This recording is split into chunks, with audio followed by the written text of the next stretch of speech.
Hi everyone, we're only halfway through September and we've had our first frost already and people's minds are turning to pike. Now I'm asked by a lot of carp anglers if they can use their carp gear for pike fishing who've never done it before. The answer to that is yes. If you've got strong rods and 18-pound line, you can fish for pike if you're using a wide trace. But the question they're all asking is, how do you unhook pike? It's very easy to point people towards social media because they're full of instructional videos. But from what I can see, most of them, and I mean most of them, are poor. You can't focus on unhooking a pike efficiently whilst also focusing on giving a useful detailed tutorial to a camera. Let me introduce Gert, made by my good friend and coaching colleague Alex Fraser. When I visited the schools yesterday, I could go over things in detail. And again, at the junior club, after school junior club, the kids couldn't wait to have a look at it and understand the actual anatomy of the fish. It's a beautiful piece of artwork because it shows the anatomy of the fish. It's got some proper weight to it. So let's take it from the top. First of all, these are big fish, and if you've got treble hooks in them and they start thrashing around, they can damage themselves and they can potentially transfer those onto you. So the first thing you need to be aware of is you need a big landing net and a big unhooking net. And you need to be able to put the fish upside down on that unhooking mat, ideally wearing waterproof trousers so you can straddle it. You straddle it, it stops that fish from thrashing around, going off the mat. And most banks, let's face it, on rivers, they're like that. If a fish thrashes, it goes down the bank, doing itself a lot of damage. Teeth, up to 700 teeth in there. Not just the big ones that you can see, but tiny little ones along the roof of the mouth, even on the gill rakers. You'll see that it's got the gill flaps. Now, a common mistake for beginners, especially with small pike, where the mouths are quite small, and people with big hands, is to put the hand in underneath the gill to go and chin it, like that. And what they do is put their hand through the first gill raker. And if you put the weight of the pike on that gill raker, it will split, which is like ripping someone's lungs out. The fish will die. So taking great care, just lift the flap, follow your fingers up before you put your whole hand in and hold the pike firmly. Deep hooked pike, a lot less likely if you're lure fishing. If you're using dead baits, then circle hooks are an idea. But if you're using just snap tackle, conventional snap tackle, which is 2 sets of treble hooks, just seeing if I've got any lying around, then there is a chance that that fish is going to swallow your bait, especially if you're fishing at range or in warmer months when they are a lot more active. So if you look at the back of the mouth, you can see where the throat, at the back of the throat, you've got the opening to the stomach there. Now that can actually be inverted. If you pull gently, that stomach lining will actually invert. And you'd think that would kill fish, but there are actually species of fish that do this in order to eject sharp objects of food. Things like bullhuss will actually invert their entire stomach to clean it of sharp shells, crab shells and the like.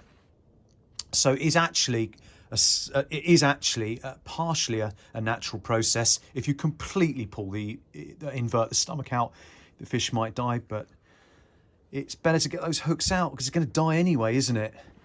So on that note, use barbless trebles. And another really useful bit of kit is the key fob in the mouth, which was a tip given to me over a decade ago now by Budgie. I'll just show you how that works. Obviously I won't be standing up doing this, I'd be sat down. But you're on your own, the pike won't open its mouth. First thing you need to do, when you chin a pike, it will, like magic, open its mouth. Okay, so the pike's mouth is open, but oh dear, it's swallowed that hook. It's all the way down into its stomach. Now, how am I going to invert that stomach and pull the hook to a point where I can actually access it? Right, need my glasses on for this one. Can't see what I'm doing. I'm using red line here. You need to use wire or it doesn't even have to be wire for fishing, just something that a pike can't bite through. The thicker the better, because it's not like you're trying to keep it subtle for a take. And you don't want to get entangled. So just a car keyring fob, The idea of that is you can bite onto that. Other end, you've got snap link. You only need a short line because you're going to have, what, an 18-inch trace, and most of that is going to be inside the fish's mouth because it swallowed the bait.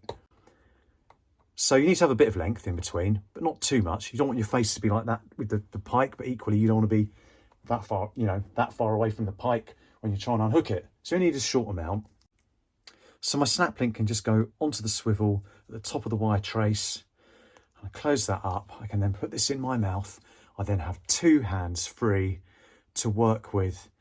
I've got one hand on the pike to keep the pike safe and myself safe, and my right hand is now free to use the forceps and the cutters. So I'm going to put this fob into my mouth to keep the line tight. Got my left hand to secure the pike. Long nose forceps, you say? Well, here you go. Long nose forceps. And you'll see they're not actually big enough for the pike. So, moral of the story there is get the longest forceps you possibly can. Right, so this is what it's like in reality. You've got a deep hooked fish, it's gone into the stomach. You can see that stomach starting to invert as I'm pulling. But no matter how much I invert that stomach, and that's pretty grim, it's still absolutely surrounded by stomach lining. And it's at this point you need to think very carefully about which parts of the hook you're going to snip away at. The more you can get out, the better, and the quicker you can do it, the better.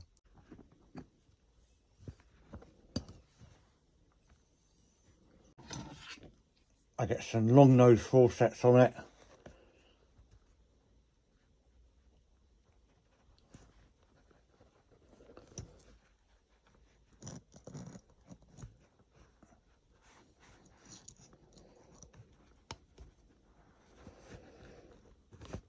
And that's out.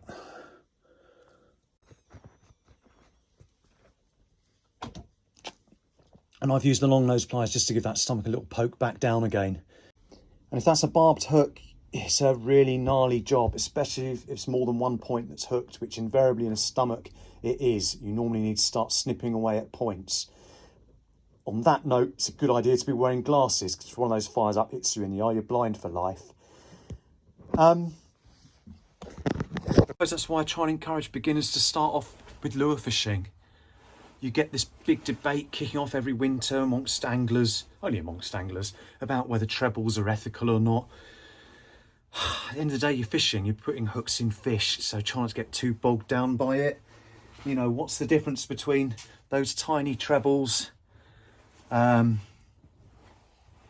say something like a single hook shad that's got a great big, must be one in here somewhere. There we go. You know, compare those little trebles to something like a great big single hook shad that could penetrate that skull of the fish and cause a lot of damage to the bone structure compared to those little trebles. It's half a dozen of one, half a dozen of the other. The most important thing is not to get bogged down in such silly debates and just learn to handle fish correctly and unhook them efficiently and get them back into the water. So on that note, thank you so much, Gert, for being such an excellent example. And thank you, Alex, for providing such an amazing coaching tool. So if you want one of these, feel free to leave a message and I'll put Alex in touch with you. They're not cheap to make because of all the materials involved, but they are absolutely essential. And no more holding pike like that because you're scared of the teeth. This is where all their internal organs are, and you're squeezing down on their heart after they've just had to fight for their life. Thanks for watching.